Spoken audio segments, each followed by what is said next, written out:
le défenseur, le guerrier de Paul Biya,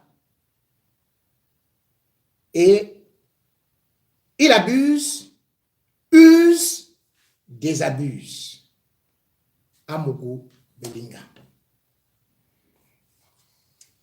Nous avons constaté que Vision 4, une chaîne de télévision appartenant à Jean-Pierre Amougou Belinga, a encore fait parler d'elle de façon sensationnelle. Et comme il fallait s'y attendre, eh bien, c'est Amougou Belinga qui était la victime. Parce que, au regard des sujets abordés pendant toute une émission, aussi des posts qui ont été publiés par son communicant, le directeur général adjoint, Daffy Duck, et aussi un autre comédien qui d'ailleurs, lui, il est suspendu, mais est sorti de sa retraite pour venir faire un post.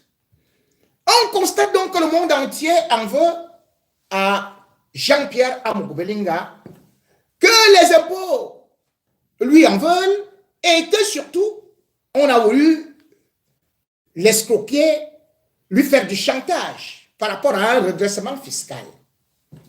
Sur la page de Daffy Duck, la première des choses qui a été constatée, c'est que oui, il a eu un redressement fiscal de 30 milliards.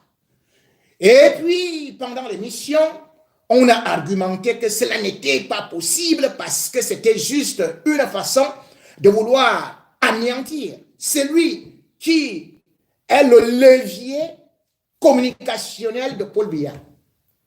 Il est allé jusqu'à dire que Amougou Belinga, avec sa chaîne de télévision, était l'instrument le plus puissant pour la défense du président de la République. Ce qui veut dire qu'un média national, comme la CRTV, les Cameroun Tribune et tout le reste que l'État du Cameroun peut avoir, ne valent rien devant Vision 4. C'est Amougou Belinga qui est le dernier Mohican, selon Daffy Duck. Dans son texte truffé de 36 fautes de grammaire, j'ai pu relever certaines incohérences, puisque justement il dit là-bas que, eh bien, Jean-Pierre Amougou Belinga, ou bien Vision 4, est tout simplement là pour accompagner le président Biya et n'est pas une entreprise qui fait des bénéfices. Et que 30 milliards était donc tout simplement un chantage et que c'était une tentative d'escroquerie. Et surtout, nous a dit que au bureau de Amougou Belinga, alors qu'on lui demandait 500 millions, il a sorti 50 millions. Et puis, la dame a été filmée. Et l'affaire va passer en justice mardi, immédiatement, pour qu'on découvre comment la direction des impôts, comment les gens du régime sont contre Biya par rapport à 2025, ils veulent le voir tomber parce qu'on dit qu'il est vieux à 90 ans. Ils se sont dressés contre lui, ils veulent donc faire tomber la majesté Amougou Belinga, ainsi de suite. Un tissu de mensonges à ne pas. Je n'ai jamais vu ça. Voilà ce que ces gars ont écrit. On dit, on essaie de pomper dans la tête des Camerounais. Mais quand on prend chaque partie de ce qu'ils ont déclaré, on s'est dit, mais attention, Amougou Belinga dit qu'il n'a pas de société, d'entreprise qui produisent de l'argent. Je vous pose une question.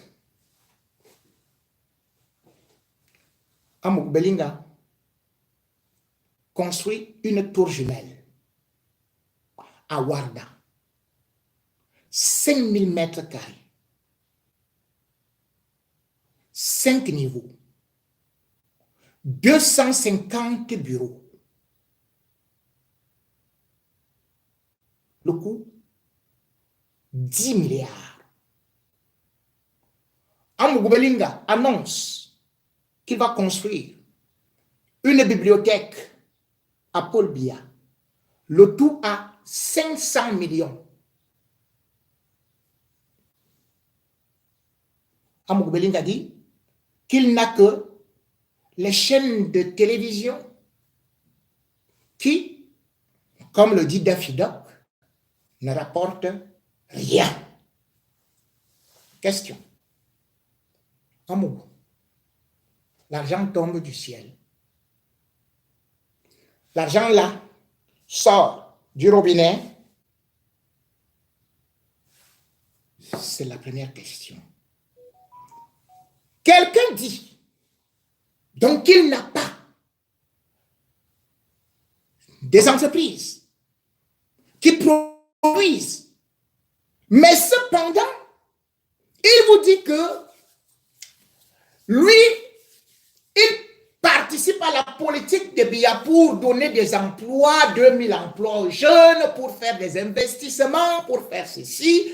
D'ailleurs, il a investi dans toute la région de l'Afrique centrale, il a investi en République centrafricaine, et puis il reçoit d'ailleurs, où il est reçu par le président de l'Union des Comores, Azali, où il promet que, où il raconte que le président des Comores lui a dit d'aller investir là-bas à l'Union des Comores, comme il a investi en République centrafricaine. Je vous pose une question. Il ne paye pas les impôts. Mais l'argent là sort d'où? Il n'a pas d'entreprise, c'est ce qu'on dit, non? Il n'a pas une usine que vous connaissez. L'argent là, pour quelqu'un qui était pousseur, pour quelqu'un qui vous dit que il a vendu de l'eau glacée, pour quelqu'un qui vous dit que il a commencé à vendre les journaux chez Georges Gilbert Bangla. Georges Gilbert Bangla, lui, il est pauvre. Son patron, Georges Gilbert Bangla était son patron. Et lui, il devient milliardaire. Et il vous dit que il ne comprend pas pourquoi est-ce qu'on veut le poursuivre, parce qu'il n'a jamais pris l'argent de l'État, parce que il ne comprend pas, lui, défend seulement Paul Biya. Il est le dernier mohican, le dernier soldat.